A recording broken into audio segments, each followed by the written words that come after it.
Coming up, we're going to talk about a great thread on the DVC forums at disboards.com about predicting availability at the DVC resorts with the thread's founder, Skier Pete.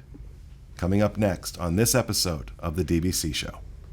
The DVC Show is brought to you by DVCstore.com. You can save thousands of dollars by purchasing your DVC contract with DVCstore.com. Let their resale experts help welcome you home. And by disboards.com. If you want to learn everything you'll ever need to know about Disney Vacation Club, visit the DVC forums on disboards.com and join in the conversation. Hello, everyone, and welcome to the show, coming to you from the Bob Varley Studio in Orlando, Florida. I'm your host, Pete Werner, joined at the table this week by my good friends, Miss Jackie Gailey. Hi, everybody. From DVC Store, Mr. Jerry Saito. Hello. Also from the DVC Store, Miss Jamie Carr. Hello. And from disboards.com, Skier Pete, Mr. Pete Chidley. How are you, Pete? Hey, thanks for having me. And back on the switch, let's not forget him this time, Hey, guys. a soon-to-be DVC member. Yep, calling today. Calling today. Got to him. You did. You definitely did. Being around you and hearing all about it, I'm ready. I'm ready to get it. Yeah, well, my work here is done. I can save you some money if you'd like. I'd appreciate that. And his name is Jamie when you call. Oh,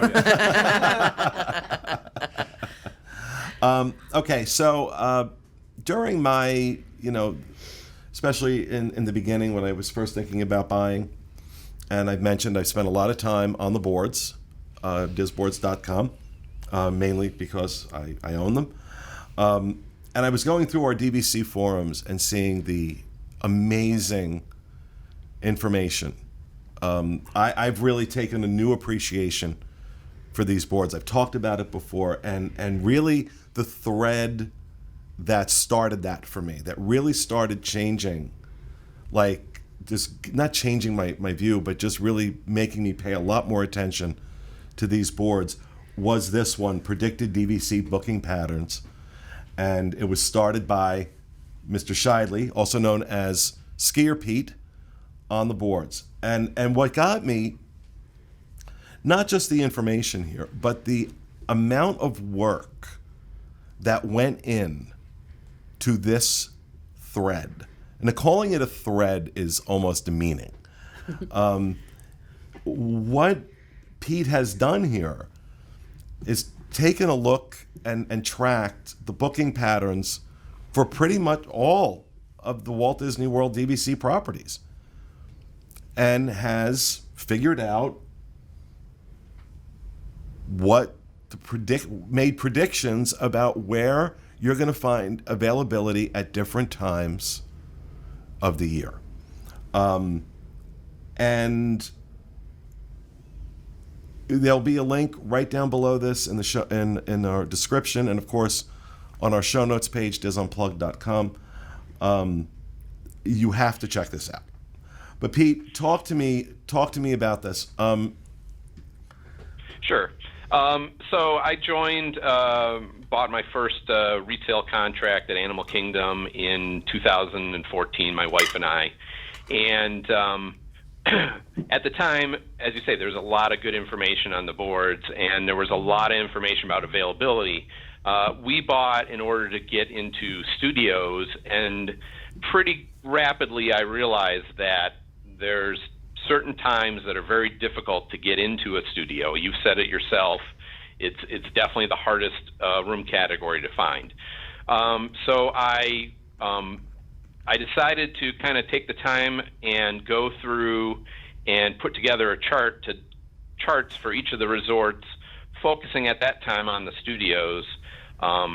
Essentially what I had to do was every 2 weeks I would go into the resort availability tool that was online, and I would look at, I broke it down by half a month, and I would look at, 1 month ahead, 2 month ahead, 3 month ahead, 4 month ahead, so far, and then find out what availability was at that time. And then I think the thing that makes it so easy to use is I kind of tripped onto the idea of saying, okay, if I'm looking out, 7 months away and every room is available for that half a month, I'm going to call that open. I'm going to make it green. If there's more than half the rooms available during that time, I'm going to call it mostly. I'm going to make it yellow. If it's some availability, but it's less than half the rooms, then I make it red. And I have spotty, which is less than half the rooms, but some availability. And when you get down to none, which is the fourth category, essentially means that period of time is sold out. So I put together these charts mostly for myself, but I thought, hey, maybe other people would be interested in these. I posted a thread at the time, probably around summer 2015, and people seemed to really appreciate it. So after a couple of years, people were asking about the poly, and I said, you know what, let me go through and do it again. They changed the resort availability tool, so it was a little easier to use. The original round probably took me 2 to 3 hours a day every 2 weeks to put those charts together. The second round that I did, I expanded it to include all the studios and the one bedrooms, and another member on the boards actually volunteered to help out. His name is Bing Showway, and he is also posted on that thread. His name is there, and he took about half the resorts, and I took the other half, and we went through and we did the studios and the one bedrooms again. So there is a link on that thread if you want to go back and look at the 2015 compared to the 2018. It's not a lot different, but I did notice some differences. I think the studios have become more tighter, even tighter to get, especially at the 7-month mark over those years. I mean, that's what we did. I mean, it seems very popular amongst the folks on the board. So, well, for good reason, because I'm just sitting here scrolling through them right now, and having it visualized like this, where I can look at right now. I'm looking at Kidani Village Studio Savannah View, and really being able to see color coded green, yellow, red. It makes it so much easier to kind of figure out how far out do I need to book if I really want to make sure, because it does alter significantly between room types, resorts. Alani Studio Standard View at Alani. God bless you for putting Alani in here. Okay, well, if you're not booking 11 months out, within that 11 to 8 month window, probably not going to get it. Probably not going to get it. Little easier on the garden view because the points go up. The ocean view, a little bit easier there. But just from a new member's perspective, looking at this before I bought, that's like, we drive that point home all the time, that if you're basing it on studios, okay, be mindful because they're going to be hard to get. But what are some of the trends that you've seen now? You've been doing it about 4 years. What have you noticed? Any trends? Anything that's really stood out to you? I think the biggest thing is the seasonal availability, and it's pretty obvious from looking at the charts that you will see that from, I'll say, very late September, beginning of October, through about Martin Luther King Day, but it varies a little bit in January. But that period of time is far and away the most popular time for DVC members. I think it's a combination of the Food and Wine Festival, all the Halloween party, the Christmas party, all the Christmas decorations. In particular, you see the first 2 weeks of December very, very popular. If you want to stay in a studio in particular, you almost have to book at 11 months to get even into your home resort, those 2 weeks. Also, I see early November is very popular, the first 2 weeks in November. And then middle of October is also very popular as well. So the other thing you notice, and it's not as obvious from the charts, is the Run Disney events are extremely popular Oh yeah. with DVC members. So if you're planning on a stay, around that, whether it's a studio or even a one bedroom, those often are gone at 7 months. The other thing you see from those charts are the popularity of the resorts, right? You can see very readily that the beach club is, especially with those resorts that everybody wants to get into at 7 months. If you look at the beach club, I don't care if you're looking at the studios or the one bedrooms, they're frequently, for much of the year until you get into the fall, you see availability at 8 months. But as soon as you hit that 7 month mark, those rooms are gone. Yeah, that's Grand Floridian is like that too. Yep, the Grand Floridian, the Grand Californian, the more popular resorts also happen to be the smaller resorts, right? Yeah. I do think it's funny, and a lot of times you see the studios are much more popular than the one bedrooms. We're currently working on 2-bedroom charts, Bing Showway and myself, and those will be out in about 3-4 months. But 2 bedrooms are actually very similar to 1 bedrooms. They're probably slightly more popular than the 1 bedrooms, but the studios, again, you clearly see the difference. It's not that it's impossible to get a studio at 7 months, but they definitely fill up much faster than the 1 bedrooms. See, and I think this is, I'm sorry, I think this is a great resource for anybody, especially if you're thinking about buying a resale contract, especially where you have full choice of all the resorts that are out there right now. So like when you're deciding where should I buy, they say buy where you want to stay. Well, take a look at this. Take a look, like at what that availability is for the type of rooms that you're going to be considering, because it just cracks me up. We talked about the studios in Jumbo House, the value studios. Well, even at 11 months, you have mostly Yep. available, not even open. I mean, Nope, they go very fast, and that's the fourth thing I wanted to mention was low point categories. Corey, you want to switch to?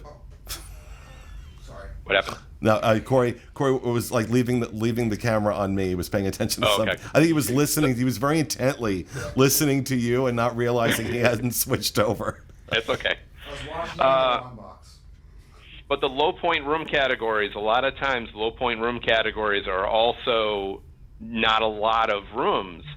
So, I mean, the value rooms you just mentioned, there are only, if I got it right, 10 lockoffs and 8 studios. So there's 18 studios and potentially 10 one-bedrooms. Those are very, very popular. You can see it from the charts. The concierge rooms at Animal Kingdom, you're almost never going to see. I didn't even do that chart because those are basically gone the second they're open. But also Boardwalk has a standard view room.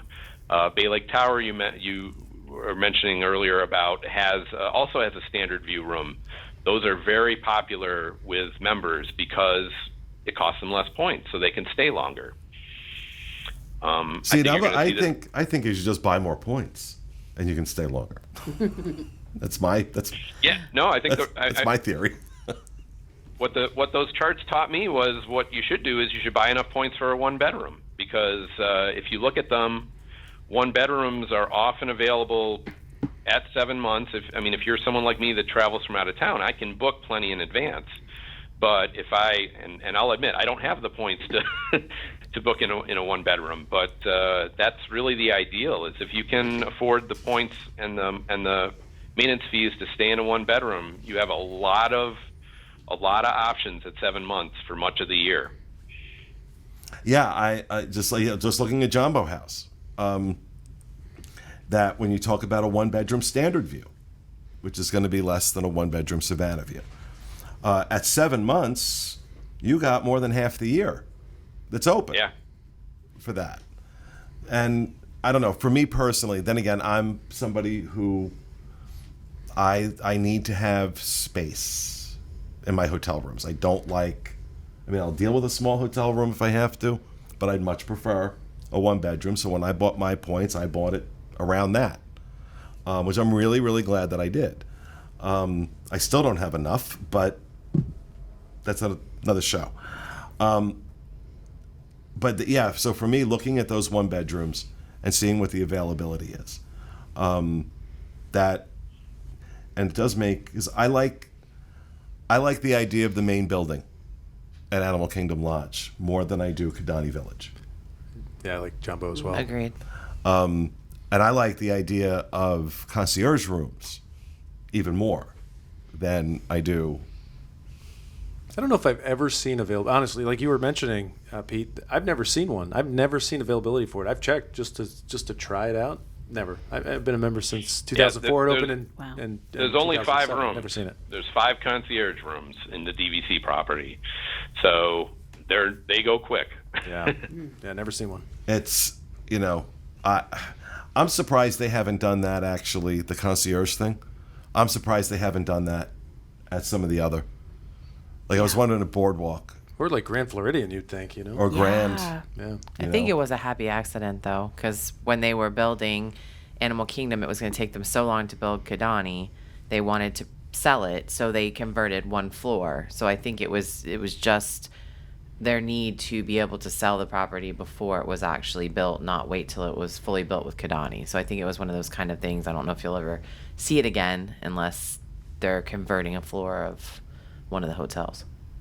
I'm surprised they haven't done it where they don't have concierge lounges in the DVC buildings themselves and then have a point premium for rooms that are concierge level rooms. Yeah. I'm surprised too. Yeah. Right? Especially even like, the Riviera that's just opening, that's a resort that's entirely DVC, right? Mm-hmm. So if there's no concierge there at all, correct? That's correct. Not that we know of, yeah. Not that I haven't seen anything about that. So I'm surprised at a resort like that they did not, make it concierge level and, as you say, a higher point price. And I've heard people bandying about the phrase that Riviera is going to be the Grand Floridian of Epcot. And I'm like, okay, well, that's a big statement. Yeah. That's a big, big, big statement. But if it turns out to be the case, you're right. I mean, wouldn't Riviera be a perfect test case for that? And now you're going to be attracting people that are more drawn to stay concierge. I'm one of them. And with that being said, we just did for those who don't realize, we don't all just have the same outfits on every week. We're recording like 4 shows in one shot. So I just talked about Bay Lake Tower. And one of the things is that whenever I've stayed at the Contemporary, I've always stayed concierge. Always. And I love that lounge. I love that they do a great job. And a friend of mine thought that I was going to hate Bay Lake Tower because I would miss concierge. Didn't miss it. I'd much, much rather have that big old room, that big old 1-bedroom. Give me that. I'm much happier. Nice. I can make myself my little cheese plate. And room service will bring me food. This really is incredible. And you mentioned Bing. Bing's actually getting me into Moonlight Magic at Epcot next week. So I got a chance to spend some time with him. Say hi to him for me. I will not. But again, incredible job on this. I encourage everybody to head over to the boards. We'll have a link, like I said, in the description of this video, as well as on our show notes page, disunplugged.com. Head over to is this on the member services board, or which board is this on? I'm right here. Member services, DVC member services forum is where this thread is located. But absolutely check it out. Fantastic job, Pete, and thank you for joining us for these shows as well. We really enjoyed having you. Oh, thank you very much for inviting me. We'll definitely have to have you. I like to have the chance to help people out. As I said, part of posting it was on the boards was thinking that this was something that other people could use, not just myself, and it seems like it's a hit. So yeah, absolutely. Happy. All right. Well, thanks everybody. Thank you for joining us. We hope you enjoyed it. That will do it for this episode. We will see you again next week with another edition of the DVC show. Have a great week, folks.